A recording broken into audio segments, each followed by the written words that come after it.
Hello, family. Knowledge, we say, is power. So we shall acquire power. This is Nanama's classroom. And today, we are still going to continue with geography, settlement geography. But today's topic will be the function of what? A settlement. So before I dive into the function of a settlement, we have studied about a settlement, places where people live. We have looked at the site and situation that affect the location of what? A settlement. Not only that, we look at the patterns, we have also looked at what? The shapes of what? Of settlement.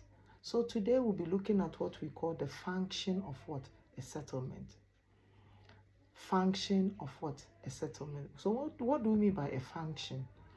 Function comes from the word, let's say, let me use this thing. Let's go to language. How does this car functions? How does this tablet functions? Meaning, wants to know what or how it works. So these buildings we are talking about, how does it work? How does it function? So when you see a group of building in a place, whether it's isolated, whether it's scattered, whether it's what, there is always a function for it. People have places where they sleep. What is the function? They are sleeping there. Another place is for schooling. What is the function of it? If the building is a school, they are what? They are studying. Another place is for mining. What is that place for? The buildings there and all those things, they are doing either mining or what? Industry. So what I'm trying to make us understand is that there is always something to be used for a building to be used for. So the function is what the settlement is being used for. So what the settlement is being used for is what we call what? A function of what? Of a settlement. So in actual sense, I want you to understand that a settlement can either be two, nothing more else. It's either the type of settlement you are living in, it's a rural, or the place you are is what? An urban area. And by now you know what is a rural area, and you also know what is what? An urban area. The advantages and the disadvantages and everything that is associated with what? The rural area, of which we'll be going into details in our subsequent what? Lessons. So today, our focus will be on the rural and urban settlement. The function of what? A rural settlement is unifunctional. Geographically, that's what we say, unifunctional, meaning it has only one function, one dominant what? Function there. Then that of an urban area, we say they are what? Multifunctional, meaning they have many functions that is being used for.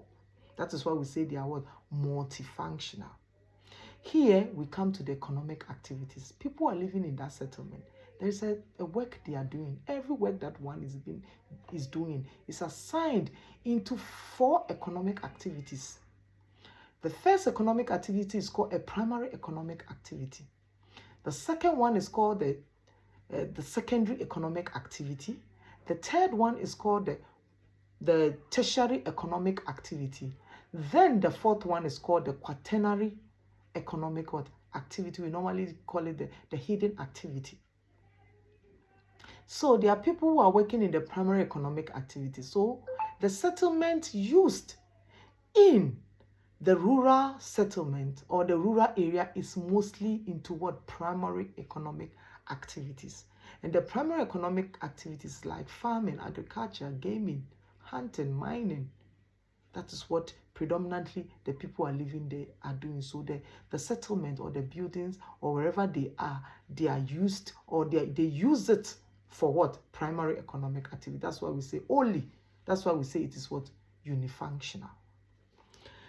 Then the urban, we say it is multifunctional or has many functions, because this one take the other 3 economic activities are found there. Sometimes this urban area will be into secondary economic what? Activity, which is the manufacturing aspect. They change the raw material into what? Processed goods. Get it? So this part of the secondary economic activity are the manufacturers, the industries. That's where they are what? They are found.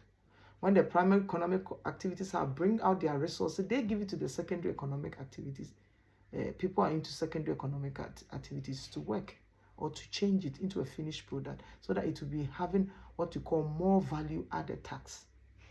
Then the third one is also called tertiary. We call them the service provider. They provide the service. Like if it's manufactured, one need to sell. The sales people, the bankers, the doctors, the nurses, the teachers, like myself, all of us fall into what? The tertiary economic activity. And it's found in where? In the urban what area. Then the third one, we are going to, the fourth one is called what we call the quaternary sector. That part is now the booming part of every country or every economy, because they are the special services, the IT technician, the surgeons, the what, and these people earn a lot. So that is the part of what the economic activity is found where in the urban what area. And you can predominantly say, you can't say you're going to see a surgeon in a rural area. No, you won't find them there. You're going to find them where? In the urban what area.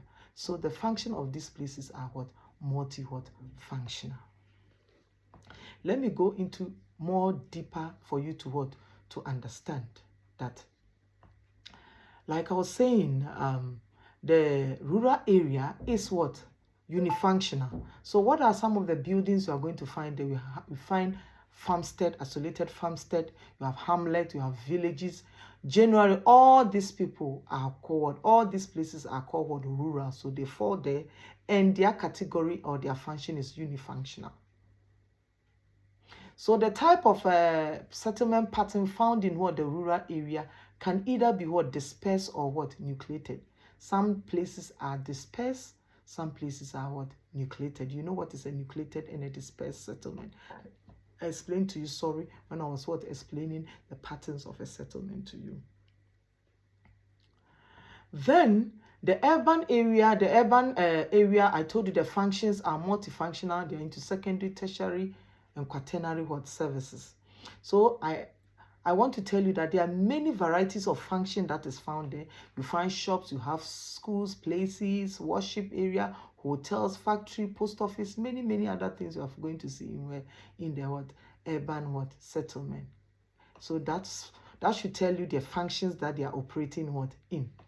So when you are talking about this urban area, we have towns, we have cities, we have megalopolis, we have conurbations, we have the megalopolis. All these ones, they fall under what? The urban what? Settlement. So urban settlement, all of us know that the pattern for it will be what? Nucleated.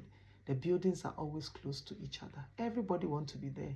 So it's not easy for somebody to have a large piece of land for him, a large, let me say, a bigger or a large land to stay on. No. Most of the time the buildings are together. Mostly they are skyscrapers, unlike the rural area where their buildings are short enough, their roofings, these ones are skyscrapers, so that many people can have access to the place, because everybody wants to go there. Everybody wants to be in the urban area because of the services and its function. Nobody will grow in a rural area and want to remain in the rural area. When they are looking for jobs, they go to the urban area so that they can work in the secondary, tertiary, and the quaternary, and because that's the part where they receive more money. If you're a laborer in a farmland, how much are you going to receive? If you're hunting for animals, how much are you going to receive? So most people predominantly goes to where? The urban area, because of how it functions. Its feature being what? Functional. I hope I'm able to explain better to you. See you tomorrow in class, and I'll explain everything we studied last week and this week on settlement geography. Be blessed. Ciao. Bye.